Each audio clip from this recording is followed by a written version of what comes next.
Assalamualaikum dan selamat sejahtera.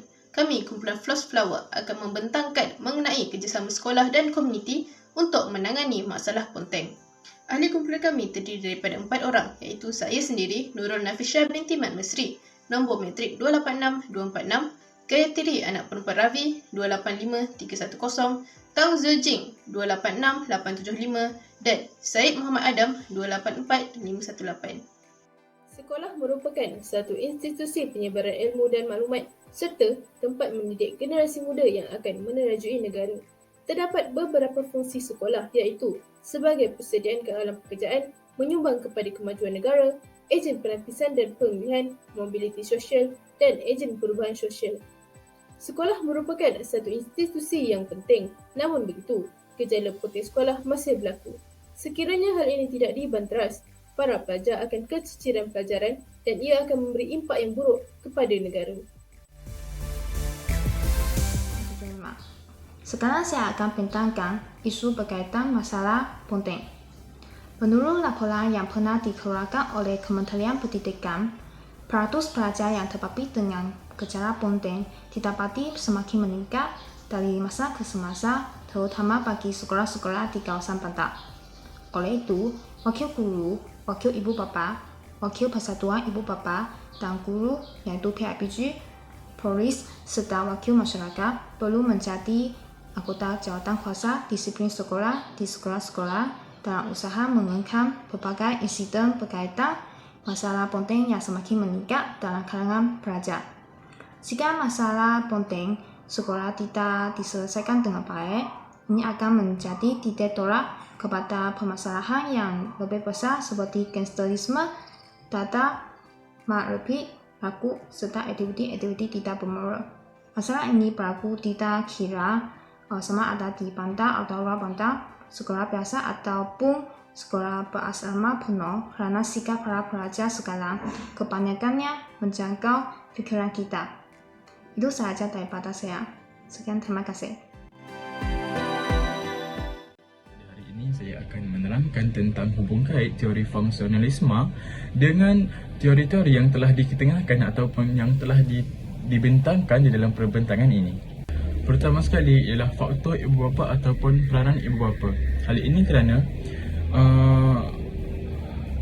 ibu bapa memainkan peranan yang amat penting di dalam kehidupan seorang pelajar ataupun di dalam kehidupan seorang anak.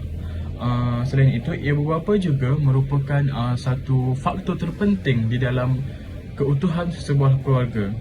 Jadi, kedua, faktor guru, iaitu guru perlu memainkan peranan yang penting selain daripada mendidik seorang pelajar. Guru juga perlu menarik minat pelajar untuk lebih berminat ataupun untuk ada minat untuk belajar. Jadi selain daripada mengajar, guru perlu menjadikan diri mereka sebagai role model untuk pelajar lebih berminat untuk belajar. Seterusnya, yang ketiga ialah masyarakat setempat. Hal ini kerana masyarakat ataupun persekitaran pelajar turut memberikan impak kepada perkembangan ataupun kepada perlakuan seorang pelajar tersebut. Seterusnya, struktur sosial juga memainkan peranan yang amat penting dalam membentuk sesihat ataupun jati diri seorang pelajar. Hal ini kerana struktur sosial menentukan kelancaran perjalanan ataupun keharmonian masyarakat, dan hal ini secara tidak langsung akan memberikan impak kepada diri seorang pelajar. Terakhir, setelah semua teori yang saya telah sebutkan tadi dipraktikkan ataupun digunakan dengan sebaik mungkin, hal ini akan melahirkan sebuah masyarakat yang berkembang dengan stabil berdasarkan peraturan sosial dan juga perubahan masa. Jadi saya rasa itu sahaja untuk daripada saya pada hari ini. Saya akan memberikan pembentangan ini kepada pembentang yang seterusnya. Terima kasih.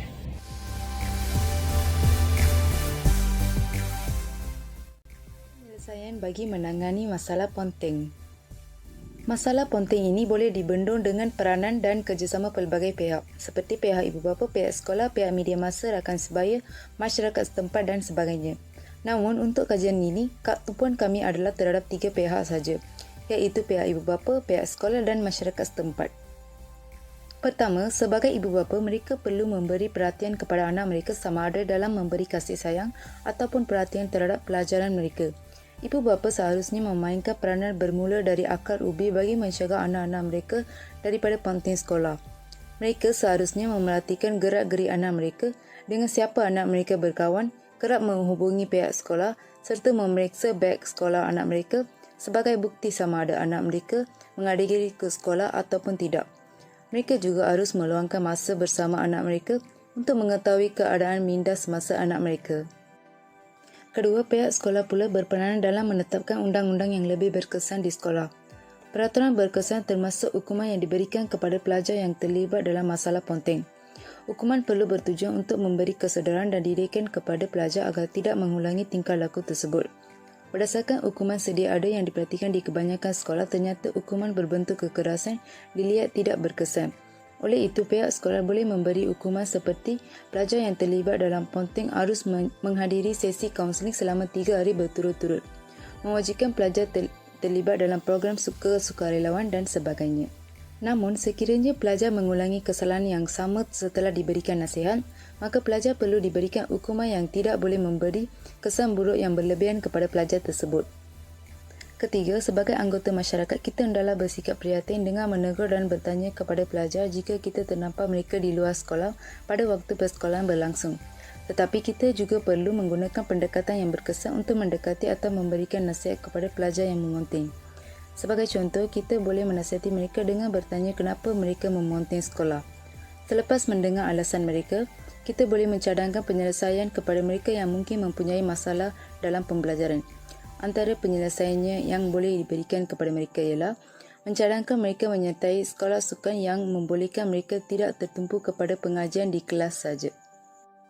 Sekian itu saja daripada saya. Masalah ponteng sekolah dalam kalangan pelajar mampu diatasi dengan pelbagai cara yang telah diuraikan. Sesungguhnya, pendidikan merupakan kemahiran asas yang perlu dimiliki dan ditambah baik oleh setiap individu.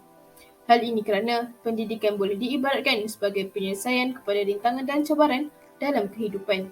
Jikalau pelajar sudah tidak mempunyai motivasi untuk mendapatkan pendidikan di sekolah sehingga memonteng kelas, apalah nasib mereka apabila dewasa kelak. Oleh itu, setiap pihak hendaklah berganding bahu melaksanakan langkah-langkah yang telah dicadangkan demi generasi masa hadapan yang lebih baik. Semoga anak-anak muda ini dipersiapkan untuk menghadapi masa hadapan dengan penuh ilmu yang bermanfaat di dada.